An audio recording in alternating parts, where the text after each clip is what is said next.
Hello there, welcome to HFY Quantum Pro. Here, helping one another makes the universe smarter. So, what we are waiting for? Let's begin our story. The scratching sound had been going on for almost 5 minutes before Danny Reeves finally pulled his head out from under the broken fuel converter and listened that it was not a knock. It was too weak for that. It sounded like something small dragging its fingers across metal, over and over, like it did not have the strength to hit any harder. Danny wiped the grease off his hands and walked to the outer airlock of his repair shop. Dullen's Reach was a quiet trade moon. Ships came and went. Merchants argued over prices. Nobody knocked on Danny's door unless they had a busted engine and credits to pay for it. He almost did not open it. He had a rule about drifters. Feed one and 20 more show up. Then he heard the voice. Finn. Hi. Barely loud enough to reach through the metal. Please. He opened the airlock that a small creature stood there, no taller than his knee. Silver blue fur covered its body, soaked through with coolant fluid from the port drainage channels. Enormous dark eyes looked up at him from a face that was something between a fox and a child. It was holding another creature against its chest, smaller, with pale lavender fur. The smaller one was not moving. Its arm had a deep burn on it, the kind that came from a plasma restraint. The silver blue one spoke again. Its voice shook. They said find a human. Humans help. Please. Help. Danny stared at them. He knew what they were immediately. Fenari. Everyone in this sector knew about the Fenari. 3 weeks ago, the Bulwari Dominion had rolled their war fleet over the Fenari homeworld of Sofel. A peaceful species. Weavers. Musicians. No military. No weapons.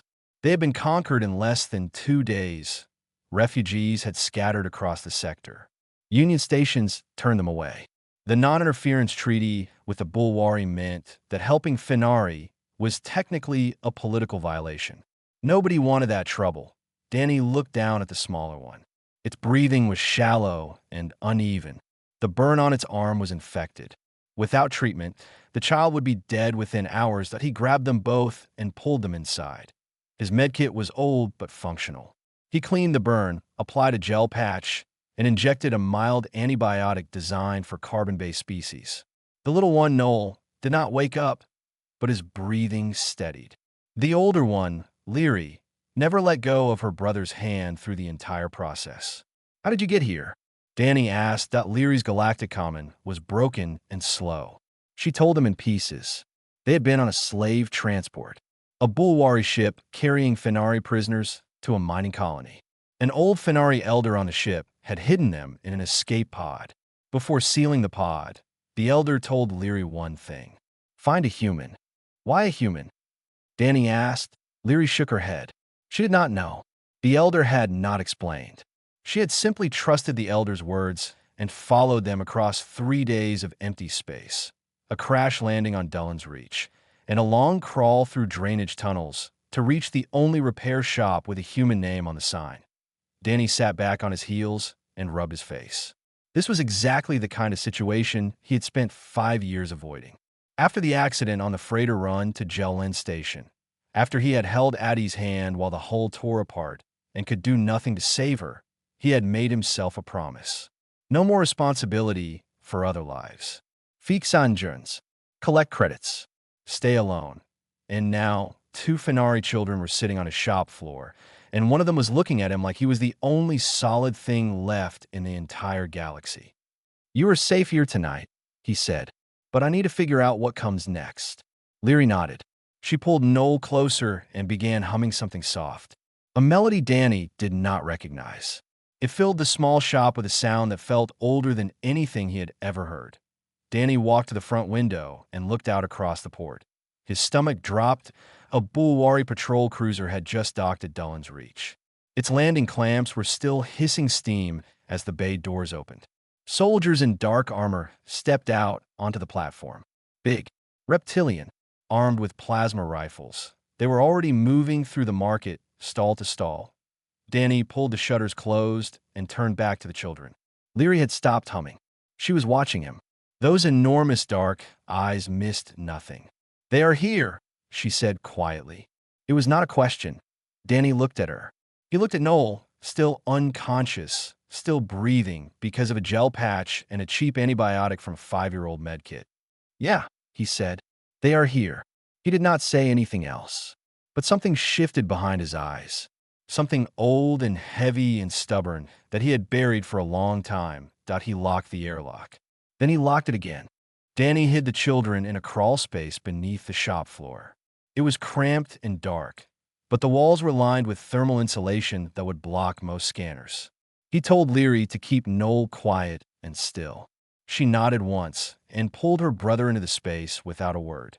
Then Danny pulled on his jacket and walked out into the port that Dullen's Reach was never a busy place. But today the market felt wrong. The usual noise of merchants shouting prices and dock workers arguing had gone quiet. People moved with their heads down, stepping carefully around the Bulwari soldiers who were working their way through the stalls. Danny counted 6 soldiers and 1 officer. The officer was showing something to each merchant. Not a picture of the children. A holographic image of a small object. A data chip.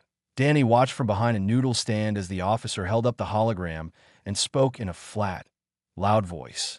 This item was stolen from Bulwari custody. Anyone found in possession of it will be treated as an enemy of the Dominion. Anyone who provides information leading to its recovery will be compensated. The merchants shook their heads one by one. Nobody wanted Bulwari attention. Danny walked back to the shop with a bag of supplies he had bought from a side vendor. Ration packs, water purifiers, bandages.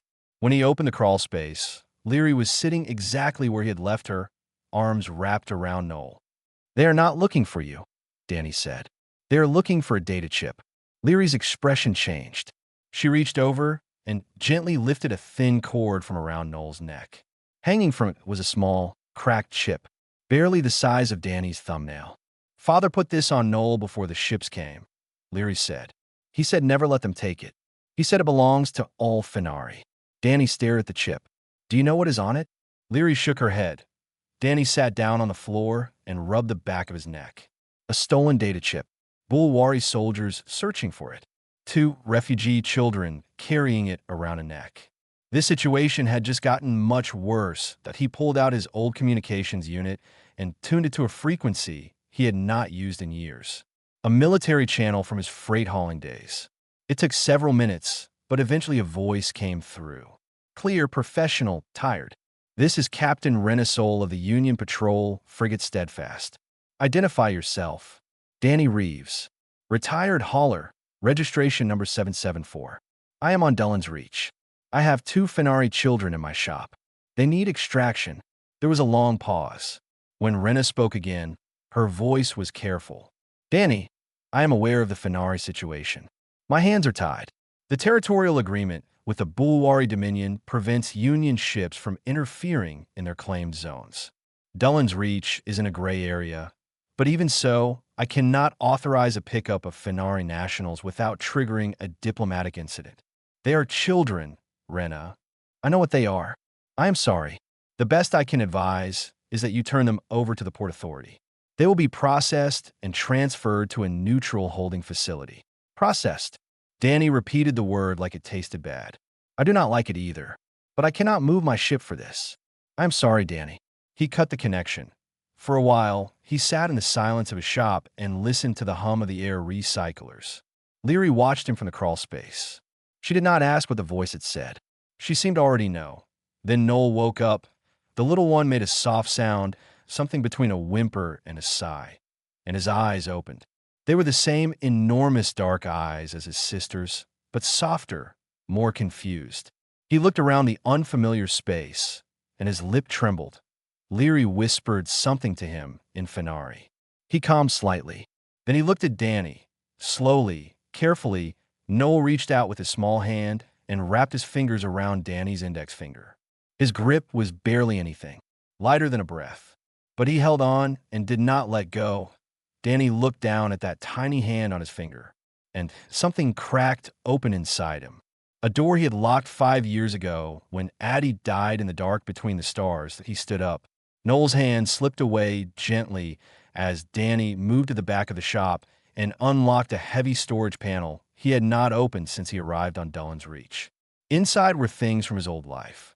A ballistic vest, a signal jammer, 2 handheld plasma cutters that could double as weapons, navigation charts for routes that most pilots considered suicide. He began loading everything into a bag.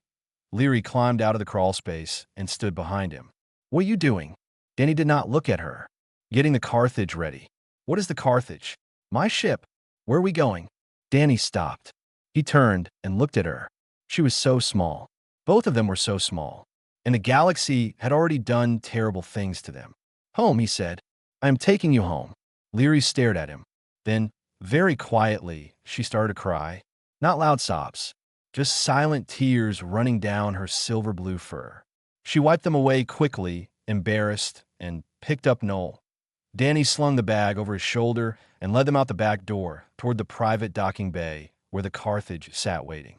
The old freighter was battered and ugly, but beneath its dented hull were engine modifications and armor plating that no standard hauler would ever carry. Behind them, the Bulwari soldiers were still searching the market. They had no idea what was coming. The Carthage passed within 200 meters of a Bulwari destroyer, close enough that Leary could see the welding scars on its hull plates through the viewport. She did not move. She did not breathe. Beside her, Danny sat frozen in the pilot's seat, his hands resting on dead controls, his eyes locked on the massive warship sliding past them like a wall of gray metal. The Carthage was dark. No power, no heat, no signal, just a cold shape drifting through the gap in the patrol rotation, tumbling slowly like debris. The hull had already started to frost over from the inside. Noel's blanket was covered in tiny crystals of ice. 2 minutes. 3. The destroyer moved on. Its sensor array swept the space around them and found nothing worth reporting. The Carthage was just another dead rock in the void at the 5-minute mark. Danny hit the emergency ignition. The engines coughed once, twice, then roared to life. He grabbed the controls and aimed the ship's nose directly at Sofal's atmosphere. The entry was brutal. The Carthage was not built for planetary landings under combat conditions. The heat shields held barely. The cockpit shook so hard that Danny's teeth rattled. Warning lights flashed across every panel. They broke through the clouds, and Danny saw Sofal for the first time. It was beautiful. Forests stretched to every horizon. Massive trees with bark that glowed faintly gold and silver in the low light. Rivers wound between the trunks like veins of liquid glass. The air, even through the ship's damaged filters, smelled of something sweet and green and alive. But in the distance, pillars of black smoke rose from the northern hemisphere. The sound of heavy machinery carried across the forest like a drumbeat. The Bulwari mining operations were tearing the world apart, one strip at a time. Danny brought the Carthage down in a dense grove of trees on the southern continent. The landing was more of a control crash. The ship plowed through undergrowth and came to rest against a massive trunk, its hull cracked and steaming. It would not fly again without weeks of repair. They climbed out into the forest. Noel clung to Leary's back, his arms around her neck. Danny carried the supply bag and the data chip. The air was warm and heavy with moisture. Sounds came from everywhere. Creatures calling, leaves rustling, water dripping from high branches. They walked for hours. Danny followed a heading from the chip's data, which pointed toward a transmission spire in a sacred clearing 7 kilometers south.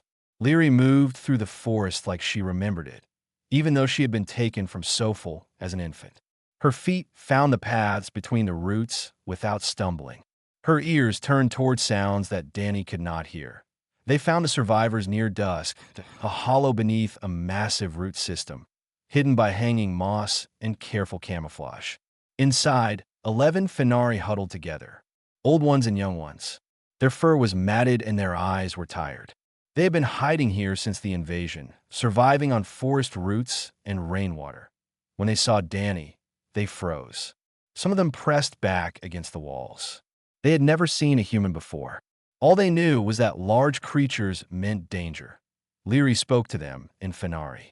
Her voice was calm and clear, stronger than Danny had ever heard it. The survivors listened. Slowly, carefully, they relaxed, and old Fenari stepped forward. She was blind, Her eyes clouded over with age, and her hands trembled as she moved. Her name was Ollie. She reached up and touched Danny's face. Her fingers traced his jaw, his cheekbones, the ridge of his brow. "The reckless gentle," she whispered. Danny frowned. "What?" Ollie smiled. It was a tired, ancient smile. "Our oldest stories speak of a species from a world of fire and flood and shaking ground. A violent world that made violent creatures. But these creatures had a strangeness in them. They would fight, yes. They would rage and break things. But when they found something small and helpless, they would stop. They would kneel down. They would protect it with their lives." She lowered her hands. "Our elders called them the reckless gentle. We did not know if they were real." Danny did not know what to say.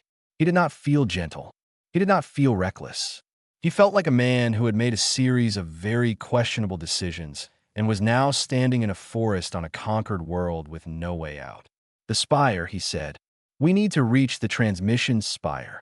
Ollie nodded. "It still stands." The Bulwaris saw it as a relic. They did not bother to destroy it. The survivors led them through the forest as night fell. The trees began to glow softly, their bark pulsing with bioluminescent light that turned the forest into a cathedral of gold and silver. It was the most beautiful thing Danny had ever seen. They reached the clearing just before midnight. The spire stood in the center, a slender tower of dark stone carved with symbols that looked like music written in 3 dimensions. Danny helped Leary climb the base of the spire. She found the input port exactly where the chip's data said it would be. She held the chip in her small hand and looked at Danny. "Ready?" she asked. Danny opened his mouth to answer. But before he could speak, light flooded the clearing. Harsh, white, artificial light that a ship dropped through the canopy. Bulwari design. The Iron Fong, Grath Domo stepped out. He was enormous, nearly 3 meters tall, covered in dark scales and heavy armor. His eyes were yellow and flat, like a predator that had never once considered mercy. Behind him, 12 armed soldiers fanned out across the clearing. The warlord looked at Danny, then at the children, then at the chip in Leary's hand. "Give me the chip," Grath Domo said. His voice was deep and bored, like this was an errand he resented being forced to run. "And I will let you leave this world alive." Danny stepped forward. He had no weapon in his hands. He placed himself directly between Grath Domo and the spire where Leary stood. "No," he said. Grath Domo stared at him. The clearing went very quiet. Danny parked the Carthage in the shadow of a dead comet, 3 hours from Sofel. The comet's frozen body blocked their heat signature from the Bulwari sensors.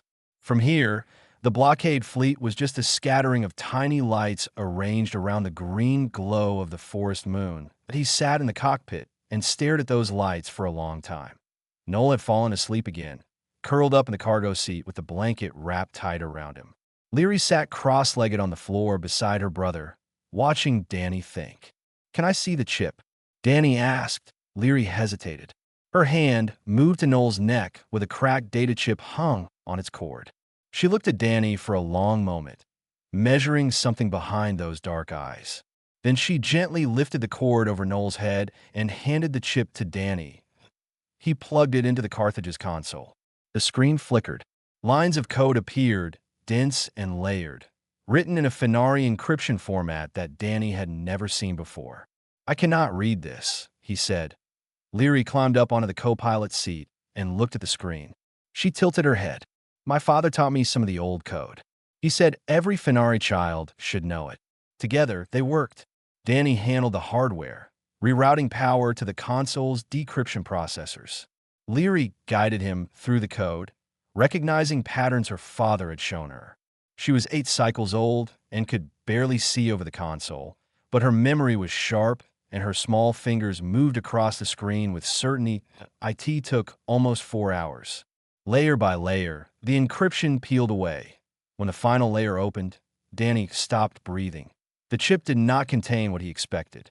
He had imagined coordinates, locations of hidden Fenari vaults or weapon caches, something the Bulwari could use for military advantage. Instead, the screen filled with data so vast that the Carthage's old console could barely hold it all.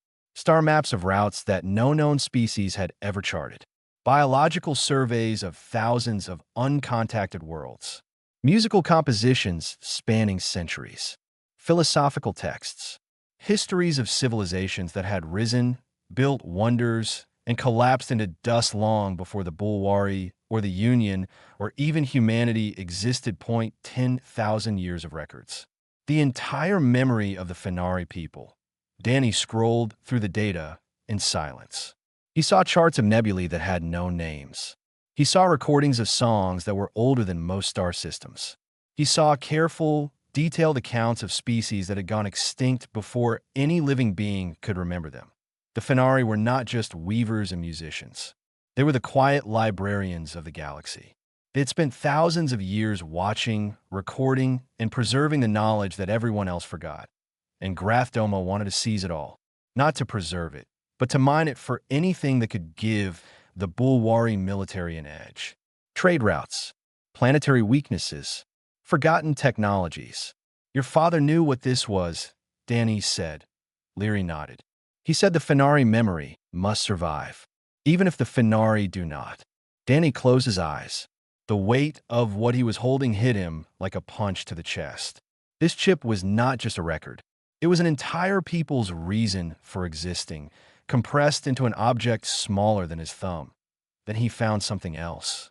Buried deep beneath the archives, hidden in a sublayer that almost looked like a mistake, was a protocol, a distress signal. It was coded to activate only from a specific location, a transmission spire on the surface of Sofel. Once activated, it would broadcast on a frequency so old that it predated every known communication system in the galaxy. The signal would push the chip's entire contents outward. Every record, every map, every song, everything, broadcast to every receiver in range, across every known and unknown frequency. And attached to the broadcast was a simple message, written by Leary's father in plain galactic common. The Fenari are alive. We are enslaved. This is our memory. Do not let it die. Danny read the message 3 times. Then he looked at Leary. Your father built a last resort. What does that mean? It means if we can get to the surface, we can tell the whole galaxy what happened. Every species with a receiver will hear it. Every world, every station, everything the Bulwari did to Sofel will be impossible to ignore. Leary's eyes widened. Will it save us? Danny thought carefully before answering. It will make it very hard for anyone to look away. He turned back to the viewport. The blockade fleet still circled Sofel. Dozens of warships in tight formation. But Danny had spent years hauling freight through Bulwari-controlled space. He knew their patterns. He knew they rotated patrol shifts every 14 standard hours, and during the rotation, there was a gap. A window of roughly 6 minutes where the sensor coverage on the southern approach thinned out. 0.6 minutes. That was all he needed. The plan was simple and terrible. Cut all power. Drift through the gap like a piece of dead rock. No engines. No seals. No life support except what the Carthage could hold in its reserves. If the Bulwari scanned them during those 6 minutes, they would die. If the drift angle was off by even a fraction, they would miss the atmospheric entry window and burn up. Will it work? Leary asked. Danny looked at her. He did not want to lie. Probably not. Leary was quiet for a moment. Then she straightened her small back and said, We go anyway. Danny almost smiled. Almost thought he powered down the Carthage system by system. The lights went out. The engines fell silent. The hum of the air recyclers faded to nothing. In the darkness, the only sound was Noel's soft breathing and the faint tick of the hull cooling in the cold of space. The Carthage began to drift towards Sofel. The Carthage shook like a living thing as Danny pushed it past the atmosphere of Dullen's Reach and aimed its nose toward the hollowed belt. Leary sat in the co-pilot's seat, which was far too big for her. Her feet dangled a full arm's length above the floor. Noel was strapped into a cargo seat behind them, clutching a rolled-up blanket Danny had found in a storage locker. The boy had not spoken a word since waking up, but his eyes followed everything. The hollowed belt was a graveyard of broken rock and dead metal. Asteroids the size of cities drifted in slow, grinding paths through a corridor of space that stretched between Union territory and Bulwari claimed zones. Most pilots avoided it entirely. Navigation computers could not keep up with the shifting patterns. One wrong turn and a ship would be crushed between two rocks without warning. Danny had flown it 11 times during his hauling years. He knew its moods. He knew which corridors opened and which ones closed. He knew the dead zones where sensors went blind and the pockets where radiation spikes could fry an unshielded engine. He did not use the navigation computer. He flew by hand, watching the rocks through the viewport and feeling the vibrations of the Carthage through his chair. Leary watched him in silence for a long time. Then she spoke. "Why are you helping us?" Danny adjusted the thrust angle and slipped the Carthage between two spinning fragments. "Does it matter?" "Yes." He did not answer right away. He guided the ship through a narrow channel where the rocks on both sides were close enough to scrape the hull. Metal groaned against stone, and Leary gripped the armrest of her seat. After we escaped, Leary said, "We went to a Grellian freighter first. We begged for food. The captain looked at us and closed the airlock. Then we reached a Union checkpoint.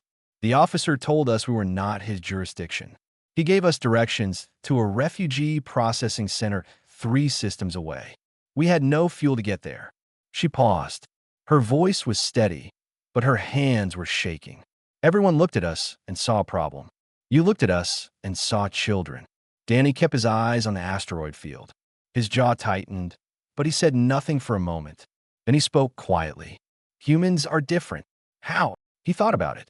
He thought about Addie, who had volunteered for the dangerous freight run because a colony on the other end was running out of medicine.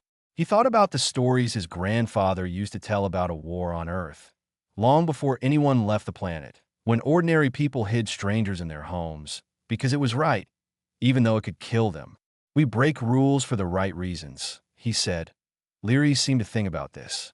She nodded slowly, like she was storing the words somewhere deep inside herself. The Carthage entered a dense cluster of overlapping asteroid orbits. Danny's hands moved across the controls with a focus that left no room for thought. Left thrust. Roll. Cut engines. Drift. Reignite. Turn. Then the alarm screamed, dot a contact on the sensor screen. Behind them, moving fast, a ship smaller than the Carthage but built for speed. Its signature matched a Bulwari Hunter class. "The Iron Fong," Danny muttered. Grath Domo's personal tracker. The warlord had sent his best ship after them. The Hunter closed the distance rapidly. It fired a warning shot that streaked past the Carthage's port side and detonated against an asteroid, sending fragments spraying across their path. Noel made a sound behind them. A soft, frightened whimper. Leary turned in her seat and reached back to touch his hand. Danny pushed the throttle forward and dove into the densest part of the belt. The Carthage screamed through gaps that should not have been possible to fly through. Rocks tumbled past the viewport so close that Danny could see the crystal veins in their surfaces. The Iron Fong followed, but it was struggling. Its pilot was good, but good was not enough in the hollow belt. The belt did not reward skill. It rewarded madness. Danny cut the engines entirely and let the Carthage drift into a dead zone. The ship went silent. Power dropped to minimal. The lights in the cockpit dimmed to almost nothing. On the sensor screen, the Iron Fong slowed. It circled the area, scanning. Danny watched the blip move back and forth, searching in the darkness of the cockpit. Leary began to sing. It was the same lullaby from before. A Finari melody, soft and slow, made of notes that seemed to hang in the air like dust in sunlight. She sang it for Noel, who was trembling in his seat. Danny listened. The song had no words he could understand, but it sounded like something ancient, like a river that had been flowing since before anyone built a house beside it. The Iron Fong's blip moved away. Further, further. Then it turned and retreated out of the belt. The dense rocks and sensor blindness had won. The Hunter could not find them. Danny waited another 20 minutes before powering the Carthage back up. The engines hummed to life. The lights returned. Ahead, through a gap in the last wall of asteroids, they could see open space. And beyond that, a soft green light. A moon covered in forests, hanging in the dark like a jewel someone had dropped and forgotten. So full. The Finari homeworld. But between them and that green light, Dozens of ships orbited in formation. A Bulwari blockade fleet. Destroyers. Cruisers. Gunships. A wall of metal and weapons surrounding the conquered moon. Leary leaned forward in her seat. Her eyes were fixed on Sofel. Danny could see the reflection of the green light in those enormous dark pupils. "Can you get through?" she asked. Danny stared at the fleet. He counted the ships. He measured the gaps between them. He did the math in his head, and the math told him no, that he did not answer a question. He just sat there, one hand on the controls, looking at the blockade that stood between two small children and their home. Grath Domo did not understand the word at first, not because he had not heard it, but because no one had said it to him in a very long time. He tilted his massive head and looked down at Danny the way a boulder might look at a pebble that refused to move out of a river. "You are one human," the warlord said. "I have 12 soldiers. You have no weapon, no ship, no allies.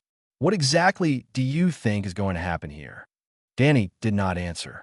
He kept his eyes on Grath Domo and stayed exactly where he was, between the soldiers and the spire. Behind him, Leary moved.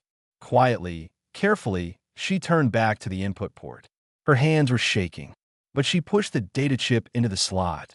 Grath Domo saw it. His flat yellow eyes went wide. "Stop her!" He barked. Two soldiers surged forward.